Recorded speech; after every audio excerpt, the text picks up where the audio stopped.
In the summer of 1883, under a sun that showed no mercy, an old cowboy with a white beard rode alone across the desert, believing his life had already given him everything it would ever take. He had buried his wife, he had buried his child, and he believed nothing could still find him out there but dust and silence.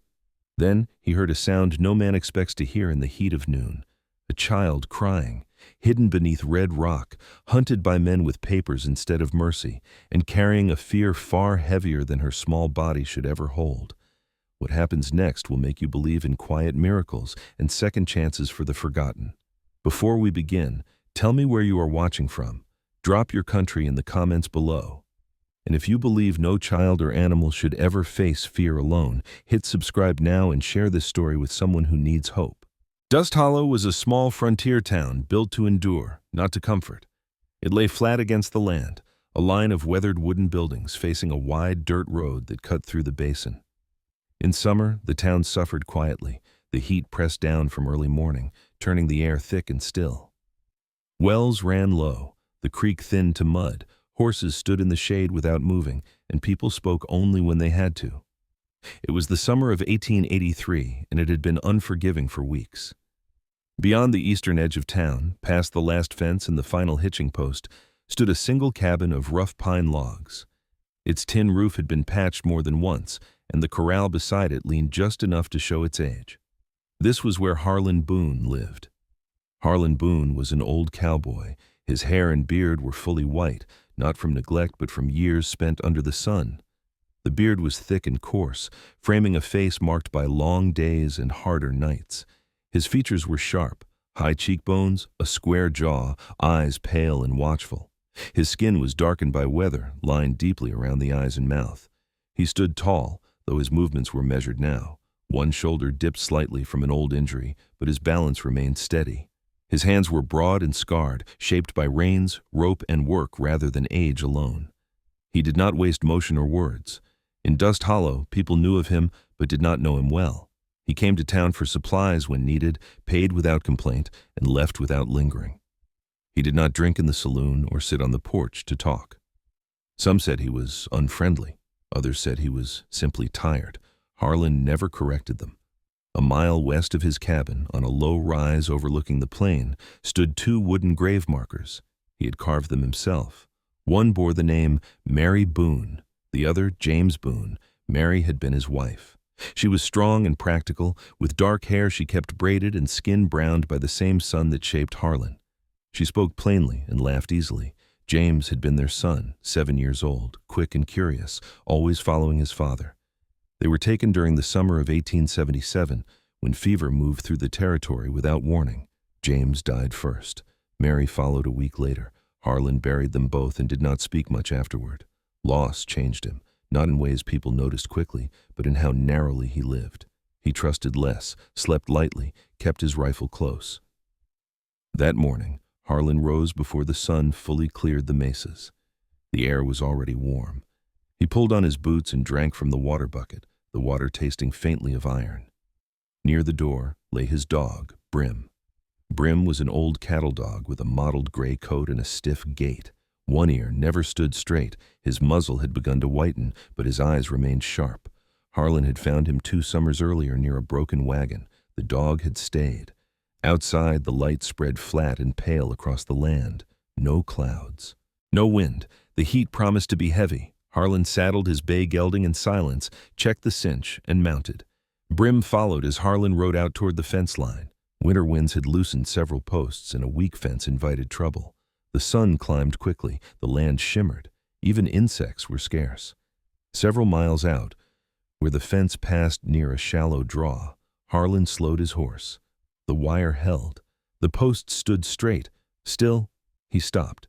Brim raised his head, ears forward. Harlan listened, reins loose in his hand. Nothing moved, nothing sounded. Yet the land felt unsettled, as if something had disturbed it and not finished yet. Harlan Boone sat quietly in the heat, unaware that this was the last ordinary moment he would know for a long time. The sound reached Harlan Boone before he understood what it was. At first it blended with the heat, thin and uneven, like wind slipping through a crack in stone. He sat still in the saddle, head slightly turned, listening again. The fence line stretched ahead of him. silent and unbroken. Brim stood rigid at his side, tail low, ears forward, the hair along his spine lifting in a way Harlan recognized. Then the sound came again, short, broken, human. Harlan swung down from the horse without hurry, but with care. He had learned that sudden movement often invited worse things than waiting. The ground under his boots was hard and dry, packed smooth by years of sun. He rested one hand on the saddle horn, the other loose at his side, and scanned the shallow draw ahead. The land there dipped toward a low formation of red rock, sun-bleached and fractured, offering a narrow strip of shade beneath an overhang.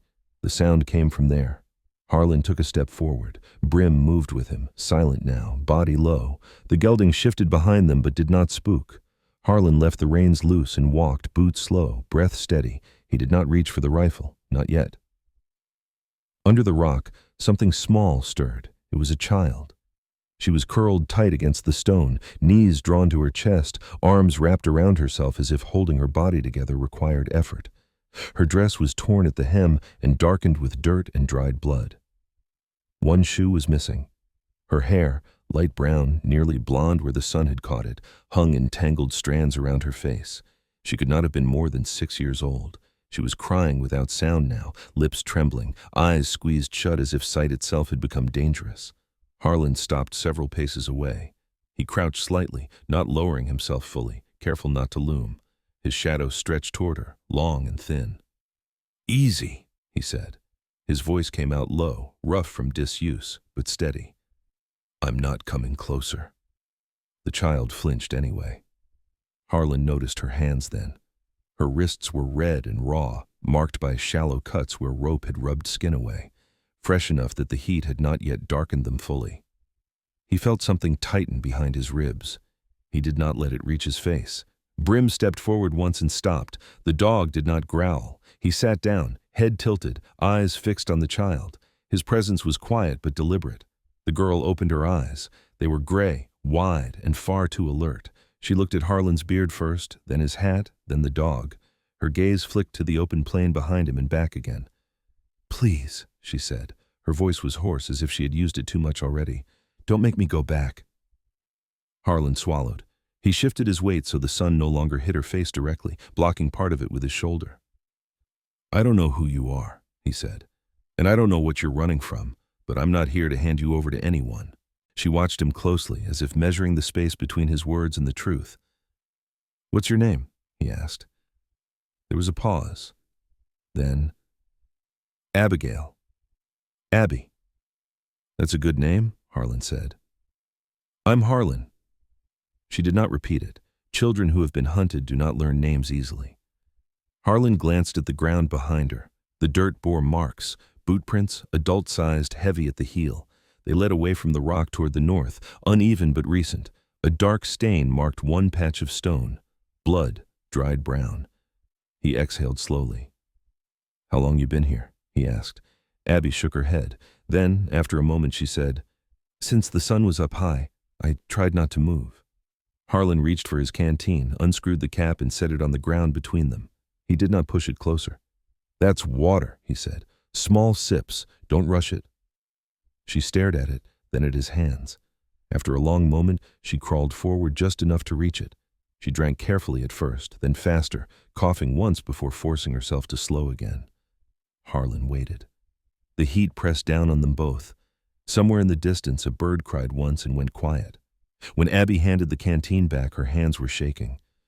"Where's your family?" Harlan asked. She looked past him toward the plain. Her jaw tightened.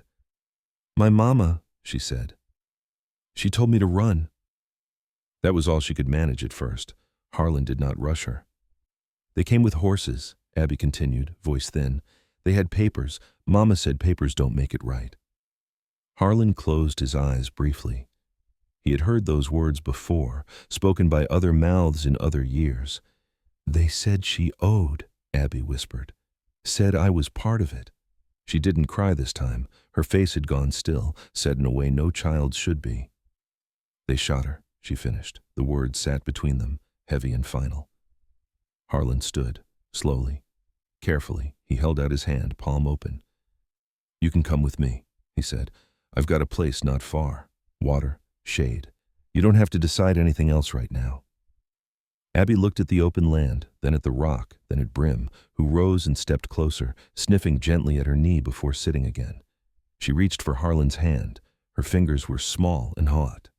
He closed his grip just enough to steady her. He lifted her onto the gelding, settling her in front of the saddle horn, then mounted behind her. She stiffened, but did not pull away. Brim trotted alongside as they turned back toward the cabin. They rode without speaking. Abby leaned slightly into Harlan's chest as exhaustion claimed ground the fear had held too long. Her breathing evened out, shallow but steady. The cabin came into view through the glare. Harlan guided the horse into what little shade the structure offered and helped Abby down. Inside, the air was cooler, thick with the smell of old wood and dust. He sat her on the bench, poured water into a cup, and set it within reach. She drank without looking at him. He noticed then how thin she was, how her shoulders sloped inward, how the bruises on her arms bloomed dark beneath the dirt. Harlan felt the shape of a decision forming, not yet spoken, but real. Outside, Brim lay down across the doorway, head up, eyes fixed on the plain. The heat did not lessen, the land did not soften, but the silence had changed. The cabin had been built for one man, and even then it had never been meant for comfort. Its walls were thick pine logs, darkened by age and smoke, fitted tight enough to keep out most of the wind, but not the heat. By midday, the interior held warmth like a closed fist. Harlan Boone had learned to live with it. Abby had not. She sat on the bench near the small table, feet dangling above the floor, shoulders hunched forward as if she expected the room itself to strike her. The cup of water rested between her hands. She drank when she remembered to, in short, careful sips, her eyes never quite leaving Harlan's movements. Harlan moved slowly, deliberately, aware that every sound mattered now. He set his rifle back on its hooks near the door, barrel angled down, where it always stayed within reach but never in the way. He poured water from the bucket into the basin and tested it with his fingers, warm but not scalding. He added more from the canteen, then tore a strip of clean cloth from an old shirt. "You're dusty," he said, not as an accusation, but a fact. "We'll clean you up some." Abby nodded once. She did not ask questions. Harlan knelt in front of her and worked carefully, wiping dirt from her arms and legs, avoiding the raw skin around her wrists. He did not touch her face without warning. Each movement was announced before it happened. She flinched less as the minutes passed, though her body remained tight, coiled. When he finished, he handed her a piece of bread and a small slice of salted meat. She stared at it as if uncertain whether it would be taken away. Only after Harlan sat across from her and ate his own share did she begin to chew, slowly at first, then faster, hunger breaking through fear. Outside, Brim remained stretched across the doorway, his head resting on his paws but his eyes open. Flies buzzed near the threshold and did not cross it. The dog did not move. When Abby finished eating, she wiped her hands on her dress without thinking. Harlan noticed the tear along the seam, the way the fabric hung too loose at the shoulders. "I've got something cleaner," he said. He went to the trunk at the foot of his cot and pulled out one of Mary's old shirts. The fabric had softened with years of washing, pale blue, the buttons mismatched. He held it up. "It'll be long on you," he said, "but it'll do." Abby took it with both hands, fingers curling into the cloth.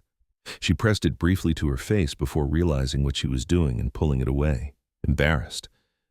Harlan turned his back while she changed. The afternoon stretched. Heat settled into the cabin like a second roof. Abby sat on the cot afterward, knees tucked under her, eyes growing heavy despite herself. Sleep tugged at her, but she fought it, blinking hard. "You can rest," Harlan said. "I'll be right here." She shook her head. "If I sleep, they might come." Harlan did not dismiss the fear. He understood it too well. "They don't know where you are," he said. "And if they come, Brim will hear them before we do." At the sound of his name, the dog's tail thumped once against the floor. Abby watched him, then slowly lay back, shoes still on, hands folded tight against her chest. Her breathing remained uneven for a long while, but eventually exhaustion won. When sleep came, it was not gentle. Her brow furrowed, and she whimpered once, a small sound that cut through the heat. Harlan sat on the chair near the door and waited. He used the time to think, something he had avoided for years. The boot prints by the rock came back to him, clear in his mind. Heavy men. More than one. The talk of papers. of debts. He had seen that kind of business before, wrapped in legal language to make it passable. It never ended cleanly. As the sun began its slow descent, Harlan stepped outside. The air had shifted slightly, less crushing, though still hot. He walked the perimeter of the cabin, studying the ground. Tracks were faint near the doorway, mostly his own and Brim's, but farther out near the edge of the shade, he found something else. A scuffed print, half-worn, recent. He followed it for several yards before it disappeared into harder ground. That was when he heard the horse, not close, not yet, but there was no mistaking the sound of hooves moving without hurry. Harlan returned inside, closed the door quietly, and reached for his rifle. He checked the chamber, then set it back within reach. Abby slept on, unaware. The sound grew clearer. One horse, then another. Harlan stepped back onto the porch. The sun was low enough now to throw long shadows across the plain. Two riders appeared on the trail, their figures dark against the light. They rode side by side, reins loose, posture relaxed, men who did not expect trouble. They stopped a short distance from the cabin. The one on the left dismounted first. He was tall and broad through the shoulders, his movements confident. His hair was dark, streaked with gray at the temples, and his beard was trimmed close, neat in a way that suggested care. His clothes were clean for men who traveled, boots polished enough to catch the light. His eyes were sharp and restless, always measuring. The second man stayed mounted, younger, leaner. His face was narrow, his jaw unshaven, his hat pulled low. He watched everything without expression. The older man smiled when he spoke. "Afternoon," he said. "Name's Walter Crane. We're looking for a little girl." Harlan did not return the smile. "No children live here." Crane spread his hands slightly, a gesture meant to appear harmless. "We've been following tracks. She wandered off. Family's worried." "Families don't leave rope marks," Harlan said. The smile faded, but not completely. "That's a bold claim." Harlan stepped fully into the light. His white beard caught the sun. "It's a true one." Crane's eyes flicked briefly to the doorway, then back to Harlan's face. He seemed to weigh his options. "Mind if we take a look around?" Crane asked. "I do," Harlan said. The younger man shifted in the saddle. His hand rested closer to his belt. Crane sighed, as if disappointed. "You're making this harder than it needs to be." Harlan did not raise his rifle. He did not need to. "Leave," he said. For a long moment, no one moved. The heat pressed down. A fly landed on Crane's cheek and went unnoticed. Then Crane nodded once. "We'll be back," he said, "with proof." He mounted smoothly. The two riders turned their horses and rode away, unhurried. Harlan watched until they were gone. Inside, Abby stirred, waking with a sharp intake of breath. "They came," she said. "Yes," Harlan replied. "You won't give me back?" she asked. "No," he said. "I won't." She studied his face, searching for something. Whatever she found there, it was enough. She lay back down, exhaustion reclaiming her. As night crept in, Harlan sat awake, rifle across his knees, Brim at his feet, listening to the land and knowing the shelter he had offered now carried weight. And weight, once taken on, could not be set down lightly. Night settled over the plain without ceremony. The heat did not leave so much as loosen its grip, clinging to the cabin and the ground around it as if darkness were only another layer to endure. Harlan Boone did not sleep. He sat on the chair near the door with his rifle across his knees, hat pulled low, eyes open. Brim lay at his feet, awake as well, his body angled toward the door, ears twitching at every distant sound. Abby slept in short stretches. She drifted off, woke, shifted, then slept again. Each time she stirred, Harlan spoke quietly, just enough to let her know she was not alone. She did not ask questions now. She had learned that night was for listening, not talking. Sometime after midnight, Harlan rose and stepped outside. The stars were sharp and bright, the sky clear of cloud. He walked the perimeter again, slower this time, careful to place his boots where they would leave as little mark as possible. Near the corral, he found more sign. Fresh tracks, clearer than before. Two men, one heavier than the other. They had circled the cabin, tested distance, then moved on. They were patient. Harlan returned inside and closed the door. He did not wake Abby, but the decision he had been avoiding finally settled into place. Shelter was no longer enough. The men would come back with papers, witnesses, and force. and if they took Abby, she would disappear into a system that pretended cruelty could be made lawful. By morning, the air was already heavy. Abby woke sitting upright, eyes scanning the room. "They're coming back," she said. "Yes," Harlan replied, "but not before we move." She stared at him. "Where?" "To town," he said. "Dust Hollow." Her mouth tightened. "They know that place." "They know the road," Harlan said, "not the people." He packed what little he needed: food, water, extra ammunition, a folded blanket. He wrapped Abby's wrists with clean cloth and tied them loosely, not to restrain her, but to cover the marks. He lifted her onto the gelding and mounted behind her. Brim followed without command.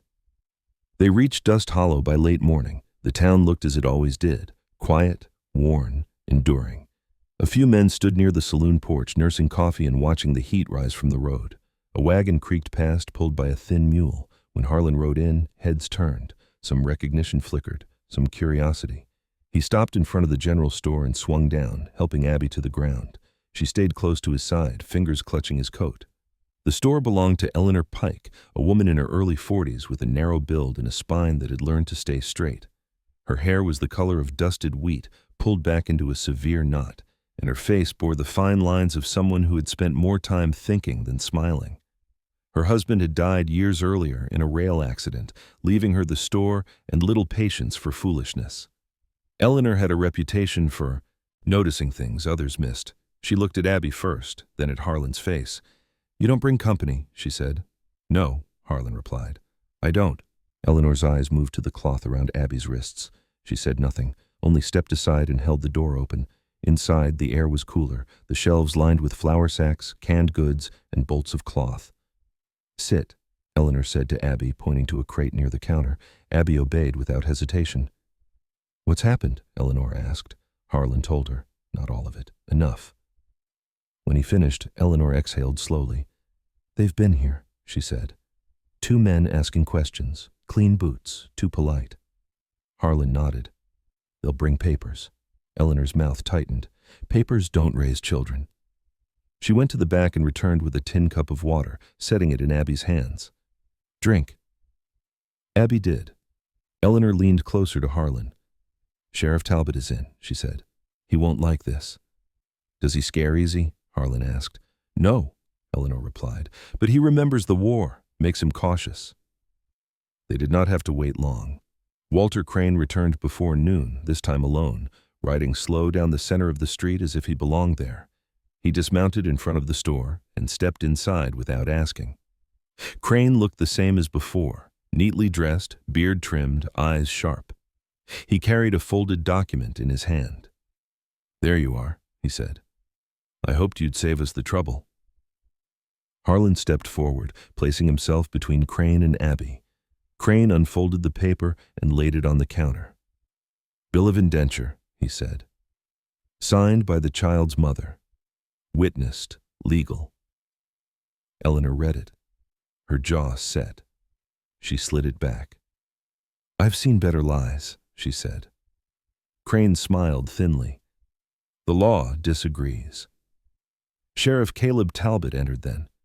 He was a broad man with a heavy mustache gone gray at the edges, shoulders rounded from old injuries.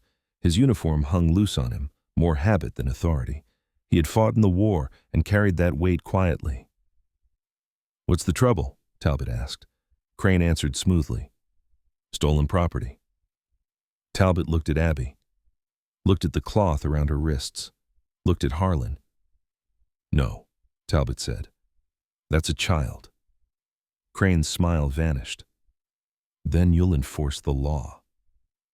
Talbot took the paper, read it slowly. His face hardened. "I won't," he said. Crane stepped closer. "You don't have that choice." Talbot folded the paper once, then again. He tore it cleanly down the middle. The store went silent. "You leave," Talbot said. "Now." Crane's eyes moved from Talbot to Harlan, then to Eleanor, then to Abby. Calculation gave way to anger. "This isn't finished," he said. "No," Harlan replied. "It is." Crane turned and walked out. By evening, word had spread. The town closed ranks the way small, Towns do, when something threatens the line between right and ruin.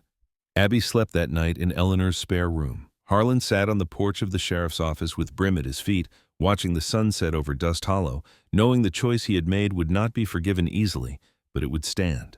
Dust Hollow did not sleep easily after Walter Crane rode out. The heat lingered well into the night, heavy and unmoving, but it was not the weather that kept people awake. Lamps stayed lit longer than usual. Doors closed more firmly. Men who had once minded only their own business found themselves listening for hoofbeats that did not belong. Harlan Boone remained in town. Sheriff Talbot insisted on it, not as an order, but as a measured suggestion that carried the weight of concern. Harlan accepted without argument. He understood what Crane's departure meant. Men like Crane did not come alone, and they did not retreat without rearranging the board. Abby stayed with Eleanor Pike. Eleanor's house stood behind the general store, a narrow two-room structure with whitewashed walls and a porch that caught the evening breeze when there was one. Eleanor moved with the efficiency of someone who had lived alone too long to indulge hesitation. She washed Abby's dress, trimmed the child's hair where it had matted, and gave her a pair of worn but sturdy shoes that had once belonged to a niece who never came back west. Abby followed her quietly, watching everything. She asked few questions but listened closely, absorbing the rhythm of a household that did not expect harm at every turn. When Eleanor spoke, her voice was firm but not sharp, and Abby seemed to respond to that steadiness. "You can sleep," Eleanor told her that night, spreading a thin quilt on the narrow bed. "No one's taking you anywhere." Abby hesitated. "You're sure?" Eleanor met her eyes. "I don't say things I'm not willing to stand behind." Down the street, Harlan sat on the steps of the sheriff's office, Brim beside him, rifle leaning against the wall. Sheriff Talbot joined him after sunset, easing himself down with a grunt. Up close, Talbot looked older than he had in the store. His mustache drooped at the corners, and there were deep lines around his eyes that came from squinting into distance too often. His right hand shook slightly when he lifted his coffee, a tremor left over from the war that never fully went away. "You've made this town a problem," Talbot said, not unkindly. "I didn't bring them here," Harlan replied. "No," Talbot said, "but you made us choose." Harlan looked out at the darkened street. "That's how it always goes." Talbot nodded. "Crane won't stop." "I know." Talbot exhaled. "I've seen men like him. They wear the law like a coat they can take off when it suits them." Brim lifted his head briefly, then settled again.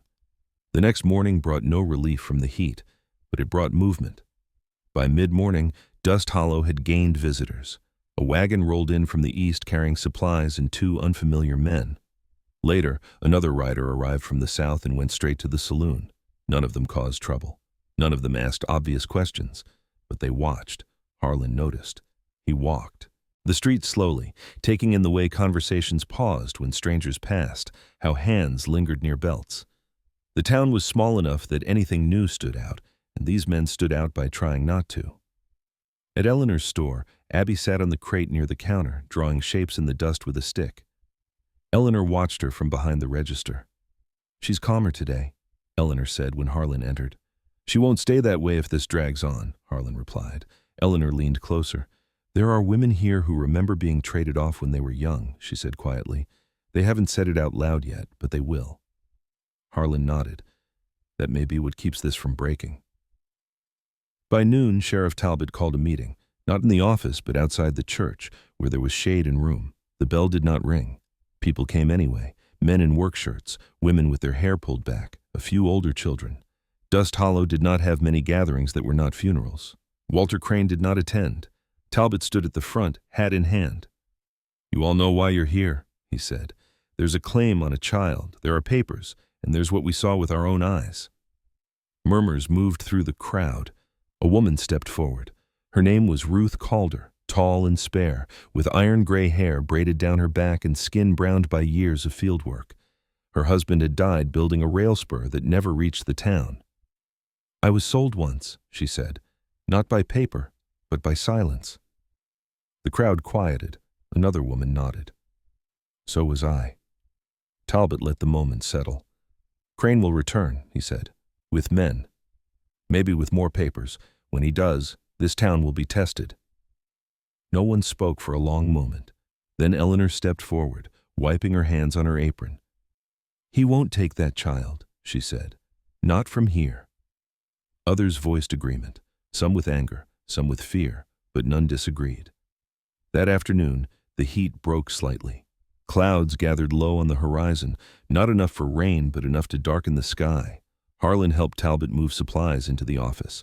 Extra water, ammunition, nothing dramatic, just preparation. Abby watched from Eleanor's porch, Brim lying at her feet. She had grown attached to the dog quickly, running her fingers through his mottled fur when she thought no one noticed. Brim tolerated it, which for him meant acceptance. As dusk approached, the sound of hooves came again. This time there were more. 5 riders approached from the east, spreading slightly as they entered town. Walter Crane rode at the center, posture straight, expression set. With him were 4 men, all armed, all riding with the confidence of those who expected compliance. Harlan stepped into the street. Talbot joined him. Others followed. Eleanor stood behind Abby, one hand resting on the child's shoulder. Crane reined in his horse. "This doesn't need to turn." "Ugly!" he called. "It already has," Talbot replied. Crane dismounted. He looked tired now, sweat darkening his collar. "You're defying a lawful contract." Harlan met his gaze. "You're hiding behind one." Crane's jaw tightened. "Last chance." Talbot shook his head. "You step any farther and you'll be answering to more than me." For a moment, it seemed the street itself held its breath. Then one of Crane's men shifted, hand moving too quickly. The crack of a rifle split the air. Chaos followed, brief and violent. Harlan fired once, then again. Brim barked, sharp and loud. Townsfolk scattered, but they did not run far. When it ended, one of Crane's men lay wounded, another disarmed. Crane stood rigid, staring at the blood in the dust. Talbot's rifle remained leveled. "Leave," he said. "Now!" Crane mounted without another word. The riders withdrew, slower than they had come. Dust Hollow stood in the silence that followed, shaken but unbroken. That night, Abby slept without waking. Harlan sat nearby, listening to her breathing, knowing the town had crossed a line and would not easily step back. The night after the gunfire did not bring peace. It brought decisions. Dust Hollow quieted itself the way a wounded animal does, alert, listening, conserving strength. Lanterns burned behind curtains. Men took turns walking the street with rifles held low, not as threats but as statements. Sheriff Talbot organized it without ceremony, assigning hours, spacing, routes. He didn't raise his voice. He didn't need to. Everyone understood that what had happened could not be undone, and what came next would not be gentle. Harlan Boone watched from the edge of the street, Brim pressed close to his leg. The dog's coat was dusted red now, his mouth open as he panted softly, but his eyes never left the dark beyond the last building. Abby slept inside Eleanor Pike's house, exhausted in a way only children who have been afraid for too long can be. Eleanor had sat with her until her breathing evened, then stepped out to speak with Harlan under the weak glow of the porch lamp. "They'll come back with more men," Eleanor said. Her face looked drawn, lines deeper than before. "And next time they won't test the edges." Harlan nodded. "They won't need to. They know where she is."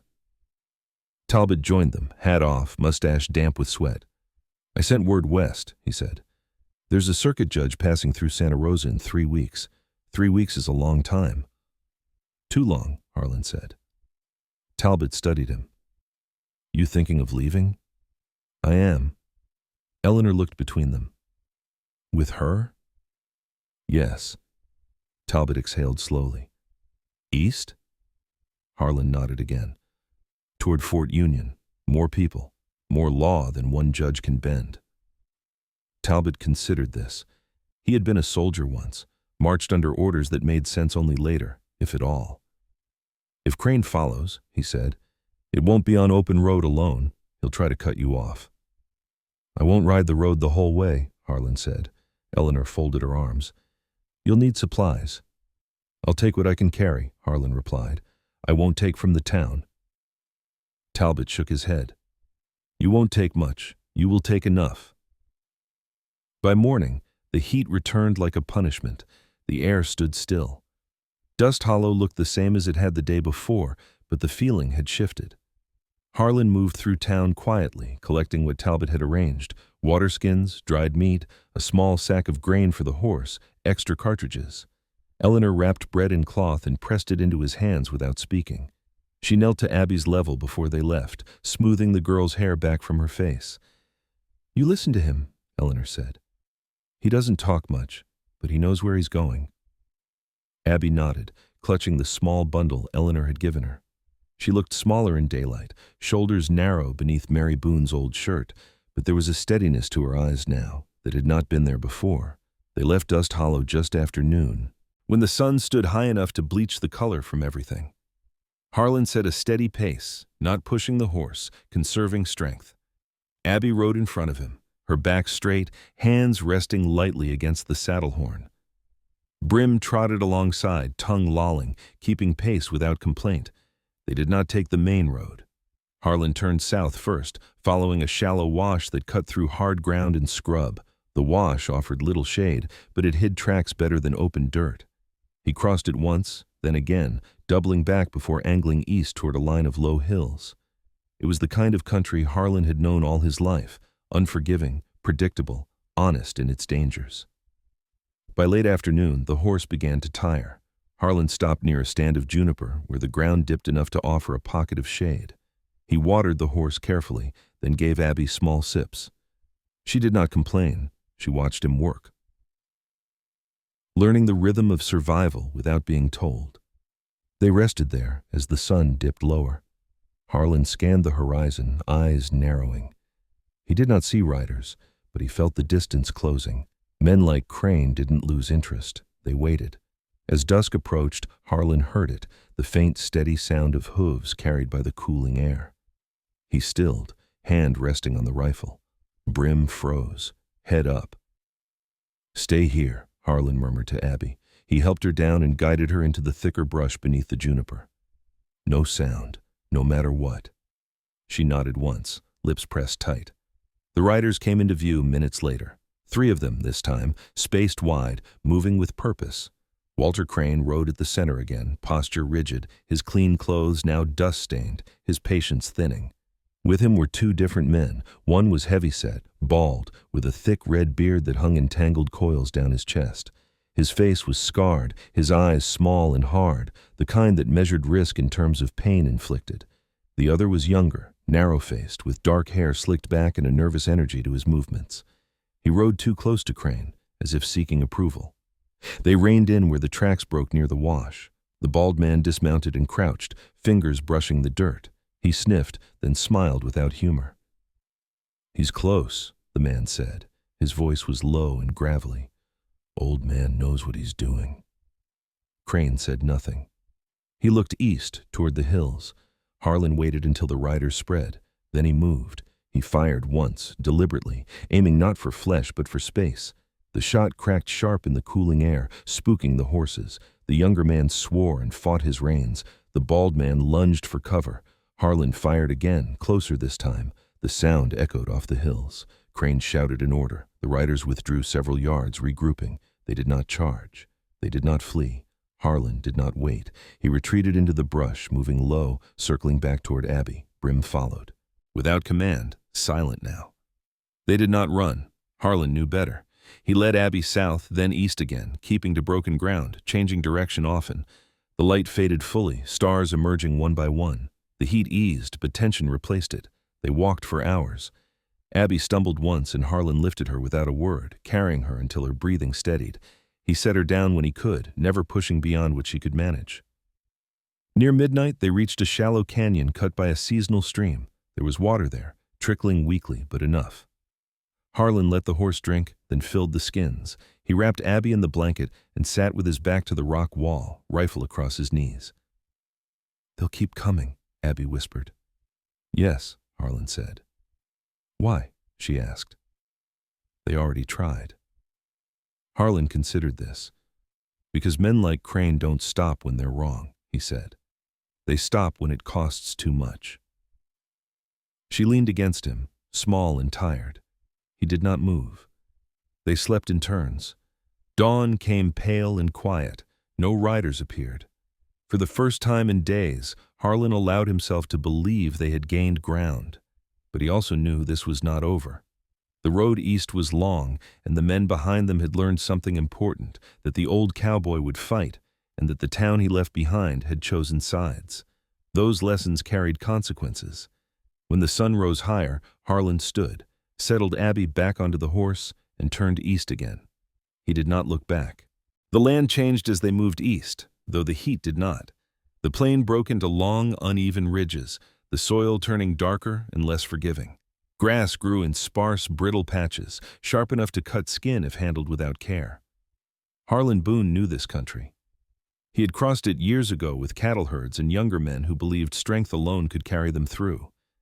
He rode differently now, slower, smarter, every decision measured against the weight of the child riding in front of him.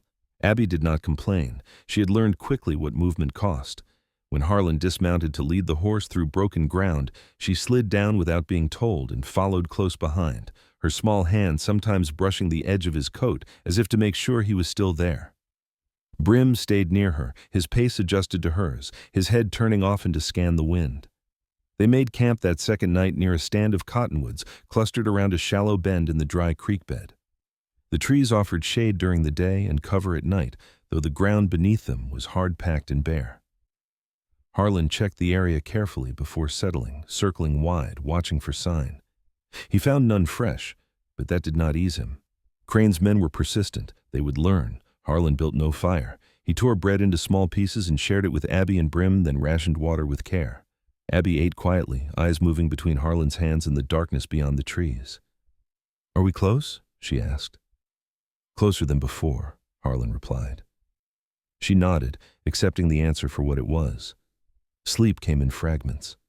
Near dawn, Brim stirred, lifting his head and letting out a low sound deep in his chest. Harlan was awake immediately, rifle in hand, listening. There was movement to the north, faint but deliberate. A single horse, then another. He shook Abby gently. "Up," he whispered. They moved before the riders came into view, slipping south along the creek bed, then climbing out over broken stone where tracks scattered easily.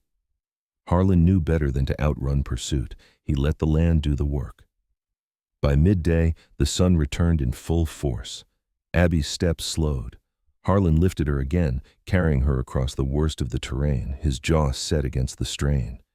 He didn't stop until he reached a shallow ravine where the ground dipped sharply, offering shade and concealment. There he set her down and let her rest.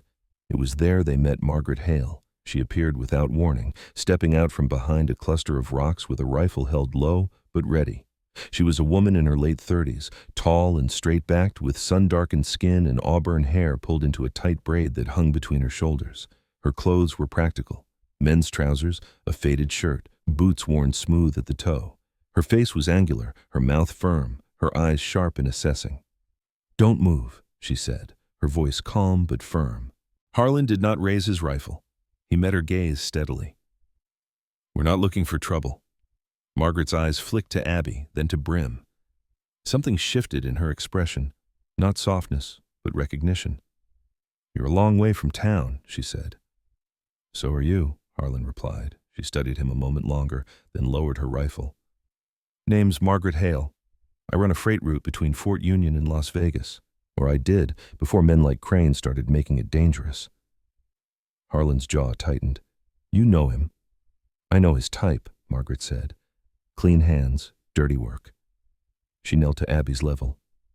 "You hurt?" Abby shook her head. "Just tired." Margaret nodded. "Aren't we all?" Margaret had lost her husband 3 years earlier when his wagon was ambushed along the Cimarron Cutoff. The men responsible had never been caught. Since then, she traveled armed and alone, trusting little and watching everything. She believed in fairness, but not mercy without reason. "You're being hunted," she said to Harlan, "and not quietly." "Yes." "East is worse right now," Margaret said. "Crane's men have eyes along the road." Harlan considered this. "What do you suggest?" Margaret pointed south. "There's a mission settlement 2 days' ride from here, run by Sister Agnes. She doesn't ask questions, and she doesn't give up children." Harlan hesitated. Missions meant rules, meant delay. Margaret read the pause. "You won't make Fort Union without another confrontation," she said, "and next time they won't warn you." After a moment, Harlan nodded. "We'll go south." Margaret helped them the rest of the day, guiding them through lesser-known routes, teaching Abby how to cover her face against dust, how to drink without wasting water. She spoke little, but when she did, It was direct and useful. Abby listened closely. Near sunset, the sound of riders reached them again, this time closer, louder. "They're splitting up," Margaret said, listening, "trying to cut you off." Harlan stopped. He looked at Abby, then at Brim. "This is where we separate," Margaret said. "I'll draw them west." Harlan frowned. "That puts you in danger." Margaret shrugged. "I've been in danger since the day my husband didn't come home." Before Harlan could argue, she swung onto her horse and rode hard toward the west, deliberately leaving a clear trail. Within minutes, the sound of hooves followed her. Harlan did not waste the sacrifice. He turned south immediately, moving fast but controlled.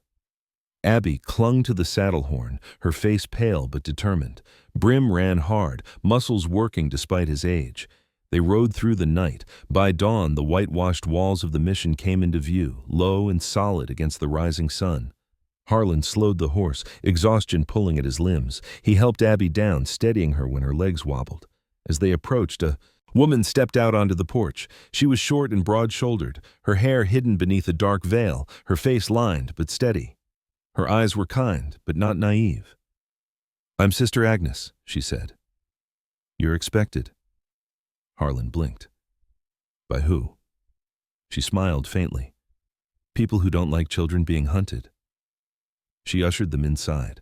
The thick adobe walls held the cool like a blessing. Abby sagged with relief. Outside, the sun climbed higher. The road fell silent, for now. The mission settled around them with a quiet Harlan Boone had nearly forgotten existed. Thick adobe walls held the cool of night long into the morning, and the courtyard, ringed by cottonwoods and a low stone well, kept sound close, contained. For the first time in days, Abby slept without starting awake. She lay on a narrow cot beneath a simple woven blanket, her breathing slow and even, one hand curled around the edge of the cloth as if it were an anchor. Harlan remained awake. Habit and caution would not let go of him yet. Sister Agnes moved through the mission before sunrise, her steps measured, her presence steady. She was a woman past 60, short and solid, with hands that bore the marks of work rather than prayer alone. Her face was broad and lined, her mouth firm, her eyes clear. Years earlier, a wagon train had brought her west after a fever took the convent she had known. She stayed because the land needed staying. She believed that faith meant standing in the way of harm, not waiting for it to pass. "You can rest," she told Harlan quietly as she set a pot of coffee on the stove. "But if you won't, sit where the light can find you." He took the chair near the door, rifle within reach, Brim stretched out beside him. The dog's breathing slowed as the morning came on, his body finally allowing itself to ease.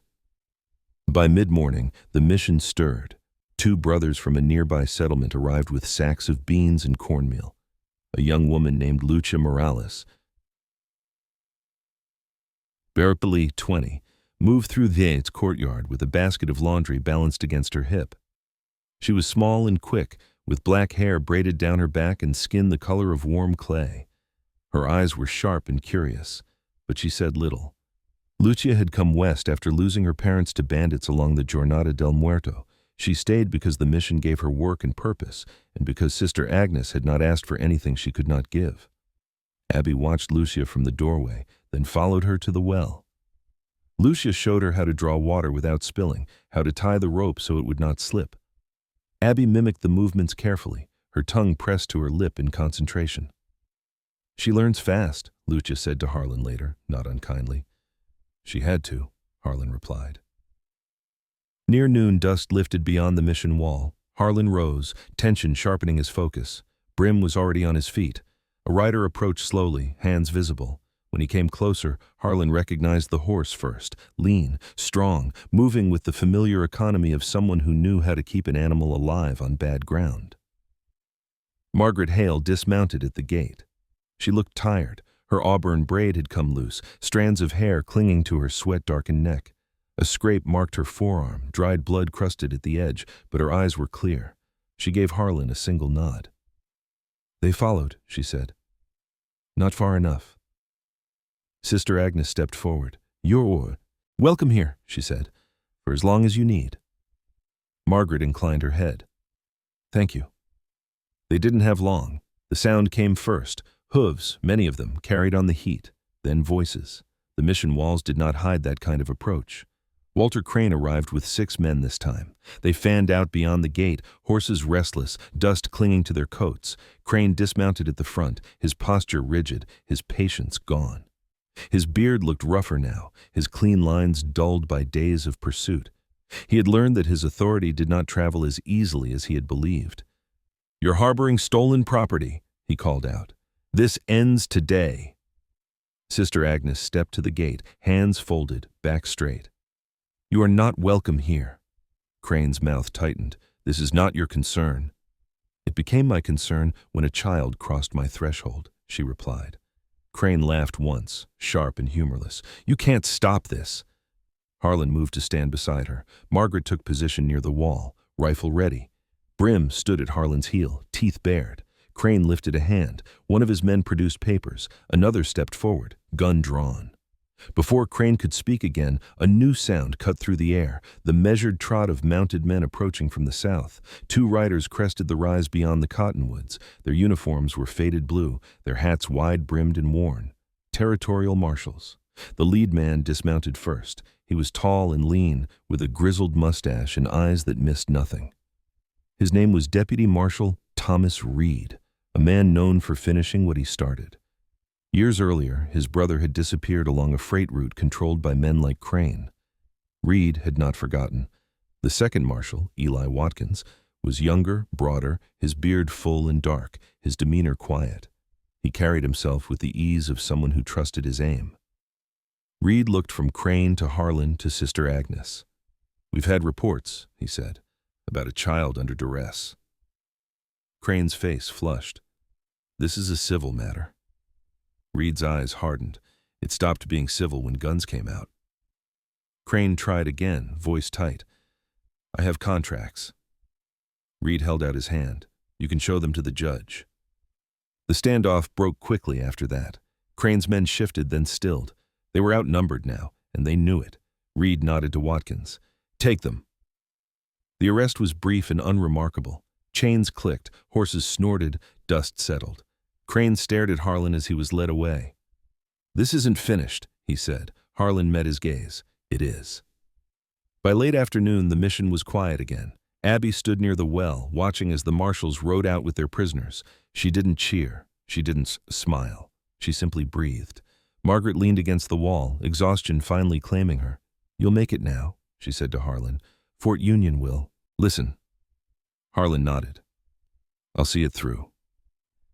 That evening, Sister Agnes served a simple meal. Beans, bread, water drawn cool from the well. Abby ate without fear, her shoulders loosening with each bite. Later, as the sun sank and the air softened, Abby sat beside Harlan on the low stone bench. She leaned into his side, tentative at first, then sure. "You didn't leave," she said. "No," Harlan replied. She considered this. "Will you?" He looked out at the land, at the long road that had brought them here. "Not if I can help it." Abby rested her head against his arm. Brim settled at their feet.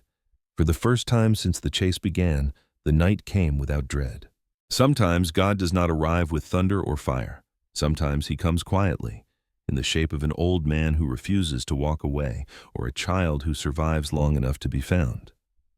This story reminds us that miracles are not always loud. They are often born from ordinary courage, from choosing love when fear would be easier, from standing still when the world tells you to run.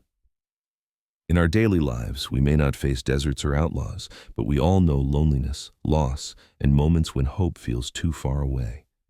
And yet, again and again, God places people in our path, to protect us, to remind us we are seen, or to give us a second chance when we thought none remained. If this story touched your heart, take a moment to share it with someone who needs hope today. Leave a comment below and tell us what this story meant to you or where you are watching from. And if you believe, as we do, that no child, no animal, and no soul should ever face fear alone, please subscribe to this channel so we can continue sharing stories that heal and uplift. May God bless you.